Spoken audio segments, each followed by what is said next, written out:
Hi, everybody. This is Saad for the Saad Truth. I hope that you are all having a good Labor Day Monday.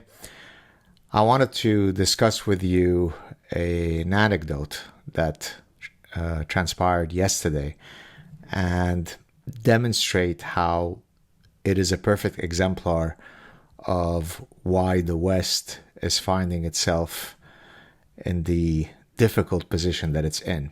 Some of you might remember that I've long said that the 7 deadly sins should have another sin added to them, cowardice.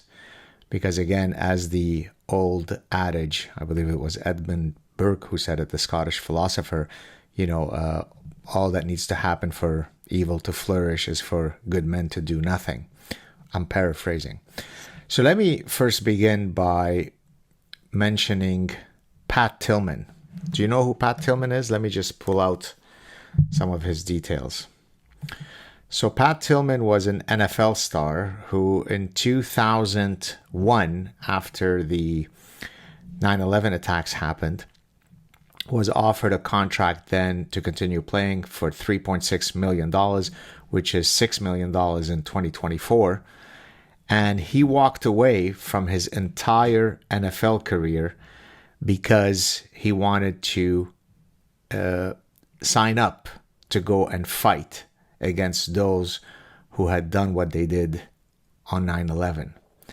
So this is a guy who's living the luxurious life. He's living the life of a star athlete.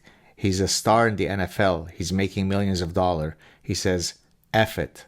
I'm walking away from all that because the calling to go and serve in the military is greater than any pecuniary desires that I might have. That's why he's Pat Tillman. Now, I want to contrast this with something that happened yesterday. So I'm a huge, as you know, many of you know, a huge bookphile. I love books. I collect books. I love antiquarian books. And so I reached out to a antiquarian bookseller. I had never communicated with him in the past, but I became aware of his book store and of his social media platforms where he talks about all sorts of amazing books. And I thought, you know what? I just want to geek out. I want to invite this gentleman on my show and just talk books. So there's going to be no discussion of politics, no discussion of anything other than books. So he replied to me, and I found it strange that he said, I'd be happy to come on just to discuss books. That already is a red flag, because any dignified human being should be willing to talk about things beyond the exact thing that I'm willing to talk about. Leave that kind of stuff to Kamala Harris, who tried to get Joe Rogan to say, this is what we will talk about if I come on your show. And then Joe said, I think if I got the story right, there is no scripts on my show. You come and we just chat, which of course Kamala Harris couldn't pull off. But he graciously agreed to come on the show, and I was excited to have a wonderful conversation with him. And yesterday I received the email from him where I'm not going to read the email out of decorum because it was a private email, although he certainly deserves to be named and shamed. He basically said, well, upon further reflection, even though we may only discuss books, I've built a very large TikTok following, and, basically I don't want to lose my following by speaking to someone who is as political as you. And I don't know which politics is it because I hate Justin Trudeau? Is it because I argue that Donald Trump is not the existential threat that all the hysterics think that he is? Is it because I'm anti-Hamas? I am pro-Israel being allowed to exist as the only Jewish nation in the world? It could be many reasons why he thinks I'm political and dangerous. But he said, I don't want to come on. I'm canceling my thing. I know it must be disappointing for you. How am I going to move on in my career now that some bookseller is no longer going to speak to me? So already that exhibits a level of self-importance and narcissism that's uncalled for. But basically, F off, political guy. I don't want to talk to you because it might harm my following. So I responded to him. Let me just read you what I responded. Here it is. I'm not going to mention his name or anything. So thank you for your email. That we will not get a chance to have an informative and fun conversation about books is disappointing, but not nearly as disappointing as your self-serving cowardice. I have been a professor for 32 years. I've had to incur endless personal and professional costs because of my dogged defense of Western liberties and freedoms. I receive countless death threats because a wide range of enemies of reason are unhappy with my words and ideas, etc. As a lover of books, I would have thought that you would be the first to appreciate that without a committed defense of our freedoms and liberties, books would not exist. Respectfully, GS. For Saad. By the way, just earlier that day, or maybe the day before, Elon had put out a tweet, a lovely tweet, where he said everyone should read Gad's books. So Elon doesn't seem to be concerned with associating with a dangerous guy like me. But the bookseller, whom I'm only inviting on the show to simply discuss books. By the way, I've got a pretty large platform. I can promote your bookshop. I can promote your incredible antiquarian book collection. Maybe I can get some of my very influential and wealthy friends to take notice of your work. So even from a self-interest perspective, you would gain a lot more in not being a coward. But no, he will not speak to me because he might lose his TikTok and Instagram following. That's how the West is lost. Because he thinks that where he lives in a state close to the West Coast, he's protected from the things that I'm warning him about, that I'm warning the world about.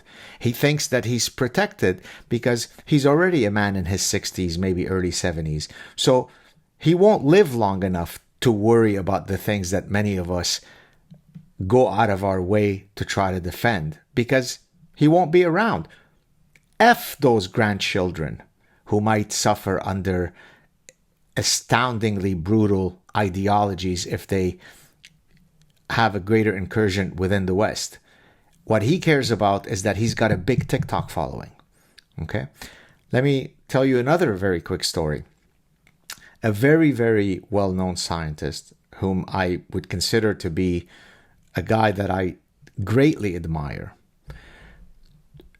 I invited him on my show. I mean, our intellectual and scientific complicity couldn't be more overlapping. It's basically we support and defend all of the things in science and evolutionary theory that one can hope to have in terms of complicity. He told a fellow mutual friend that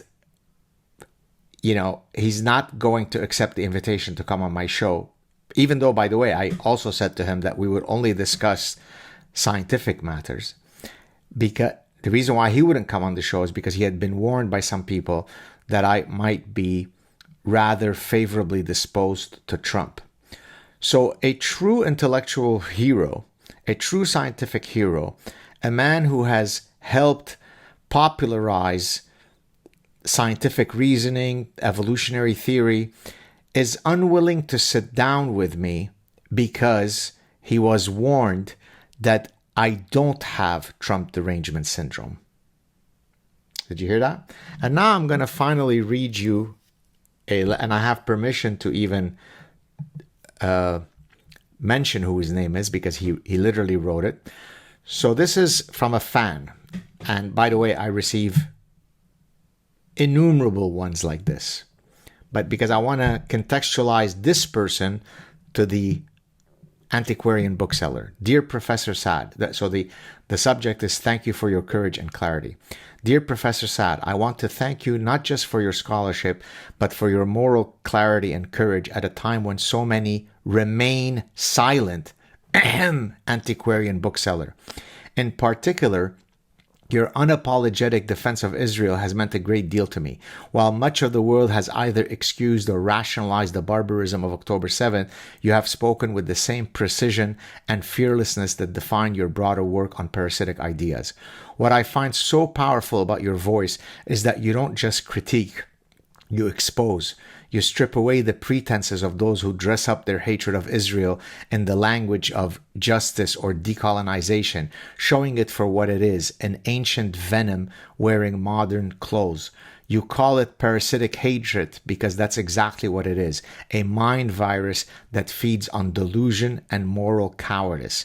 Few people today have both the intellectual tools and the moral backbone to diagnose this infection so plainly. In an era when even many Jews feel compelled to apologize for their existence or hedge their defense of Israel, your willingness to stand firm with humor, clarity, and an unflinching commitment to truth has been inspiring. For me, your voice is a reminder that reason and courage still have defenders even when the cultural tide runs the other way. Thank you for giving us that voice and for reminding us that to defend Israel is not merely a political act, but a civilizational necessity. And if you ever decide to read this note aloud on the Saad truth, I would be honored if you include my name, Jimmy Biton, with gratitude and admiration. Moral of the story: be like Pat Tillman, be like Jimmy Biton. Don't be like the Antiquarian bookseller or the highbrow scientist that refused to sit down with me for a chat. Take care, everybody.